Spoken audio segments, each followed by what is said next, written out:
दोबारा आइंदा अगर बात करेंगे तो सोच समझ के अपनी आंख नीचे करके, और प्लीज दोबारा इस किस्म का रवैया समझा दीजिए कि इस तरफ आंखें करके ये वाले अल्फाज नहीं होंगे।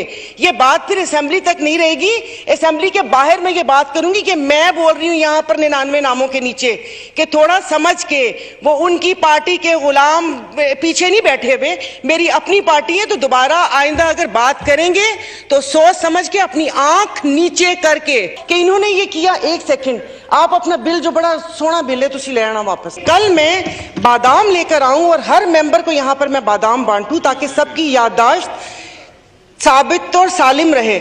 बार बार कहा जाता हमें हुकूमत ऐसे मिली थी। अरे आप लोगों को ट्रे में रख के किसी ने थोड़ी दी थी, छीनी थी हुकूमत के गले में ढोल बांधा है तो इसे बजाएं और थोड़ा सा रक्स भी करें ताकि हम सब महजूज हों।